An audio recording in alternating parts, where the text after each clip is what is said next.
ઓમ શ્રી પરમાત્મને નમઃ. આજના શ્લોકમાં ભગવાન કહે છે કે જે મારો દ્વેષ કરે છે, પાપાચારીઓ છે અને ક્રૂર કર્મી છે એવા નરાધમોને હું સંસારમાં વારંવાર આસુરી યોનિઓમાં જ નાખું છું. સંત જ્ઞાનેશ્વરી મહારાજ આ શ્લોકમાં કહે છે કે ભગવાન તમે થોડા આ પરિસ્થિતિમાં ખીજાયા લાગો છો. જેમ માણસને ગુસ્સો આવે છે અને એ સામેવાળાને કંઈક ને કંઈક બોલી દે છે અને પછી જ્યારે ગુસ્સો ઠંડો થઈ જાય છે ત્યારે મૃદુ સ્વભાવનો બની જાય છે, એમ જ ભગવાનને આ શ્લોકમાં ગુસ્સો આવ્યો છે અને બોલે છે કે આસુરી યોનિઓમાં જ હું આવા નરાધમને મોકલું છું. પરંતુ સંત જ્ઞાનેશ્વરી એમ કહે છે કે પ્રભુ તમે તો પરમ દયાળુ છો, કૃપાળુ છો. તમે પૂતના માસીને પણ પોતાની મા યશોદા જેવી ગતિ આપી છે કે જે તમને મારવા આવી હતી. શિશુપાળે તમને ભરી સભામાં 1 નહીં, 2 નહીં, 3 નહીં, 100 ગાળો દીધી, છતાંય એ અંતે તમારામાં જ સમાઈ ગયો છે, એનું તેજ તમારામાં સમાઈ ગયું છે. તમે એનું પણ કલ્યાણ કર્યું છે.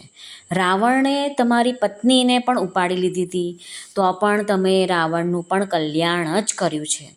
હિરણ્યકશ્યપુને તમે ક્યાં નરકમાં નાખી દીધો એ તો બતાવો તમે. સંત જ્ઞાનેશ્વરી કહે છે કે તમારી તાકાત તો છે, તમારા હાથની વાત છે. હિરણ્યકશ્યપુને તમે નરકમાં કેમ ના નાખ્યો, એનો મોક્ષ કરી દીધો. કંસને કુંભી પાકમાં કેમ ના નાખ્યો, કંસનો પણ તમે ઉદ્ધાર કરી દીધો. સંત જ્ઞાનેશ્વરી મહારાજ કહે છે કે આ બધાનું તમે કશું બગાડ્યું નથી, તો આ શ્લોકમાં તમે કેમ આમ કહો છો કે એમને અધમ યોનિઓમાં નાખું છું. મહારાજ કહે છે કે તમારી પ્રકૃતિ બહુ ઠંડી છે, પણ અત્યારે કંઈક ઉકળ્યા લાગો છો, ગુસ્સામાં છો, એટલે આવા શબ્દો તમે બોલી રહ્યા છો. બાકી તમે તો અધમના ઉદાહરણ છો, બધાનું કલ્યાણ કરવાવાળા છો. પુષ્પનો સ્વભાવ જેમ સુગંધ વેચવાનો છે, સુગંધ આપવાનો છે, એમાંથી દુર્ગંધ કોઈ દિવસ આવે જ નહીં. અમૃતનો સ્વભાવ છે કે અમર જ બનાવે. ગોળનો સ્વભાવ છે કે ગળ્યું જ લાગે. એ ગુસ્સામાં ખાઓ કે પ્રેમથી ખાઓ, અંધારામાં ખાઓ કે અજવાળામાં ખાઓ, એ ગળ્યો જ લાગવાનો છે. એમ પરમાત્માનો સ્વભાવ જીવોનો મોક્ષ કરવાનો છે, જીવોને કલ્યાણ કરવાનો છે. મહારાજ પાછા એમને સમાધાન કરતાં કહે છે કે આ બધા જે હિરણ્યકશ્યપુ, કંસ, પૂતના, શિશુપાળ જે બધા હતા એ બધાએ ડાયરેક્ટ ઈશ્વર સાથે વેર કર્યો છે, એટલે એમનું કલ્યાણ થયું છે. પણ જેને ઈશ્વર સાથે જ વેર છે, ઈશ્વરને માનતા નથી, એવા જે અસુરો છે તે જગતનો નાશ કરવા માટે જ સર્જાયા છે. એ તો ફરી ફરીને અસુર જ બને છે. આજનો શ્લોક જોઈ લઈએ. શ્રી ભગવાન ઉવાચ તાન હન દ્વિશતઃ ક્રૂરાન સંસારેષુ નરાધમાન ક્ષિપામ્યજસ્રમશુભાન આશુરીષ્વેવ યોનિષુ. ક્ષિપામ્યજસ્રમશુભાન આશુરીષ્વેવ યોનિષુ. સ્વામી રામસુખદાસજી મહારાજ કહે છે કે જેનું નામ લેવું, દર્શન કરવું, સ્મરણ કરવું ખૂબ અપવિત્ર કરનારા છે, અશુભાન એવા ક્રૂર, નિર્દયી, બધાના વેરી મનુષ્યોને તેમના સ્વભાવ અનુસાર જ ભગવાન આસુરી યોનિ આપે છે.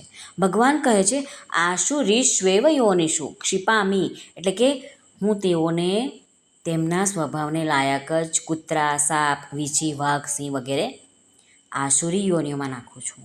તે પણ 1-2 વાર નહીં, વારંવાર નાખું છું. અજસ્રમ એટલે કે જેથી તેઓ પોતાના કર્મોનું ફળ ભોગવીને શુદ્ધ અને નિર્મળ થતા રહે છે. ભગવાનનું આસુરી યોનિઓમાં નાખવાનું શું કારણ છે? તો ભગવાનની તે ક્રૂર, નિર્દયી મનુષ્યો પર પણ આત્મીયતા જ છે. ભગવાન બધાને જ પોતાના સમજે છે. પોતાના દ્વેષી, વેરી કોઈને સમજતા જ નથી, પરંતુ પોતાના જ સમજે છે. જેમ કે જે ભક્તો જે પ્રકારે ભગવાનનું શરણ લે છે, ભગવાન પણ તેઓને તે જ પ્રકારે આશ્રય આપે છે. સાધારણ મનુષ્યો જે મનુષ્યો સાથે આત્મીયતા કરે છે, તે મનુષ્યને વધારે સુખ, આરામ આપીને તેને લૌકિક સુખમાં ફસાવી દે છે. પરંતુ ભગવાન જેમની સાથે આત્મીયતા કરે છે, તેમને શુદ્ધ બનાવવા માટે ભગવાન પ્રતિકૂળ પરિસ્થિતિ મોકલે છે, જેથી તે સદાયને માટે સુખી થઈ જાય અને તેમનો ઉદ્ધાર થઈ જાય. જેવી રીતે હિતેચ્છુ શિક્ષક હોય તે વિદ્યાર્થીઓ ઉપર શાસન કરીને તેઓને મારપીટ કરીને ભણાવે છે, જેથી તેઓ વિદ્વાન બની જાય, ઉન્નત બની જાય અને સુંદર બની જાય.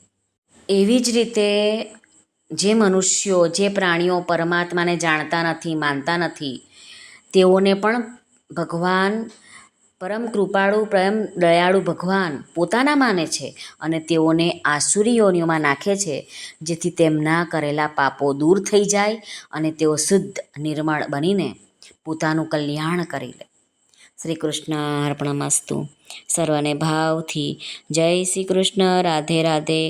હરિઓમ તત્સત. જય ગુરુદેવ દત્ત. જય સ્વામિનારાયણ. જય માતાજી. નમઃ પાર્વતે પતે. હર હર મહાદેવ હર. સિદ્ધેશ્વર મહાદેવની જય. આજના આનંદની જય. સર્વનું કલ્યાણ થાઓ, સર્વનું કલ્યાણ થાઓ, સર્વનું કલ્યાણ થાઓ.